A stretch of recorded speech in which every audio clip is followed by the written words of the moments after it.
Diddly-ho, camping friends and neighbors on YouTube. I know, I got a lot to talk about again. First of all, don't forget to order your I Love RV Hookups t-shirt merchandise. Still available for a limited time. There's a link in the video description below. And did some driving. I'm now in upstate New York. Matter of fact, I am camping for free right along the Erie Canal out here. Beautiful little campground here, and I'll tell you more about that. I put on a lot of miles to get here. A couple days of driving, actually. I'm here in the city of Macedon, here on the Erie Canal. There's also some locks up there where they fill it up and your boat rises so you can get up and over. I'm sure I'm gonna see one here in a couple days, but they have free camping here for up to 48 hours right here. I was wrong at first. I'll tell you what I did wrong first of all, but it's a nice, pretty little park here. And yeah, I'm way away from Maine now. But, you know, I just change my mind all the time and I go do new stuff. Let me show you the actual camping. So this is the designated camping and picnic area right here. There's a tent right there. I made the mistake of driving my RV up here and got a knock on my door as I was getting ready to set up. They said, no vehicles on the grass. Well, but I'm camping in a vehicle. Oh, well, you can't do that. You can only tent camp here at this park on the grass. Oh, I was getting ready to leave, and then he says, but I mean, if you don't mind, as long as your rubber and your wheels are on dirt over there, you can still camp over there. Like, oh, okay, yeah. I'll just go camp. I'll just park on the rock right near the water. He's like, yeah, if you're happy with that, I don't care. I don't need your picnic table and your barbecue grill there, but you know, just for reference, I am going to update freecampsites.net and let them know. You know, it's more of a tent, only a tent camping area, but you can park in your RV on the gravel, so who cares? They got a covered pavilion over there, and I would say about a mile or maybe less than a mile, there's a gas station, a pizza restaurant, actually a brewery, and another family restaurant about 2 miles down farther, all within bike riding distance though. They have a big handicap accessible porta potty vault toilet. They do have water available right here, but you're going to need 300 feet of hose because you can't drive on the actual grass, or you can just use a bucket. And this is the lock system where the barge would come in here, and you can kind of see the line of water up here. They will fill that up and raise the boat to get, or lower it. I'm sorry, it's lower at the other end. They'll lower it here to get the boat to the bottom part of the Erie River over there. So right now we're actually up higher, and the water right there is even higher than what it is right here in the lock. Well, we're gonna get some action here, guys, after all. I don't know if you can see kayaks way out in the distance over there. There's 2 kayakers that want to come through. So he has to do the opposite right now. He's going to drain this portion right now to get it to the level so that they can come in, and then he'll flood this again, let them come back out, and we'll get to see that. They're camping up here. They're probably coming eventually. Right now, they're draining the locks. So they can bring that water line down to match this, and then we'll probably see this gate open up. Oh, that water coming out. Woo! Oh yeah, Dex would not go for this right now.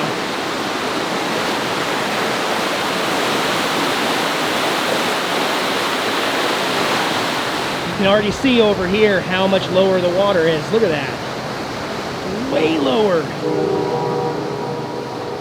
This is the gate controller. It was built by the General Electric Company in 1914. So basically everything you see here, with the exception of the copper contacts, is original. Oh, wow. The coils, the contactors, the brass, the fuses, knife switches, all original.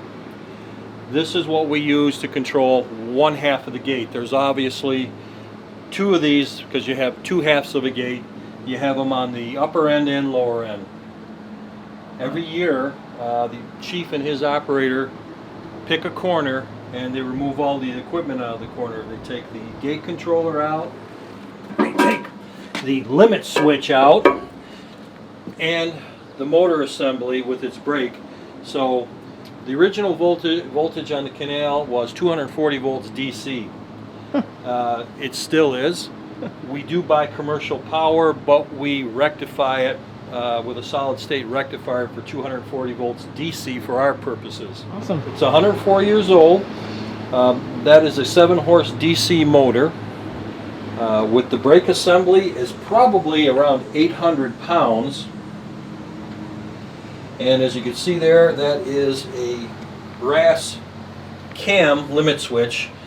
And 1914 probably was before the slide rule was invented, and some engineer had to figure out with paper and pencil what the design had to be, and some poor machinist had to machine it all out of brass. So he's got it drained, and there's a little light right here. He's switching it from red to green to let those kayakers know to come in. And now he's opening up the locks. Look how quick that is. Remember, the old water line was way up here. So just like the boats, they're required to kind of tie up and hold on. So he's grabbing onto that buoy right there while they raise the lock. And then she's going to grab onto one as well, and then they will start. Oh, they're already closing the gate. Okay, that's cool. And once the gate's closed, he can flood this little lock.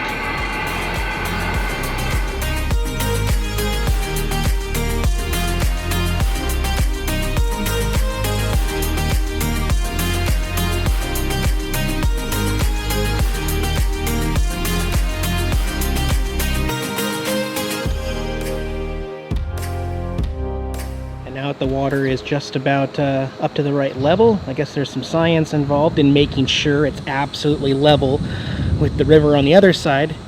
He said it's a little bit of automatic and a little bit of manual, and there he goes. He's opening it up, and it looks like he got it perfect. Also, once this process is done, it's just like an elevator. It just stays in this position. I mean, yeah, there could be traffic coming from either direction, but it stays in this position unless he were to see somebody coming again in a kayak. He'd just drain the locks again. But, you know. Just like that, it shuts off. We're open. We're clear. And our kayakers get to row themselves right on through the river.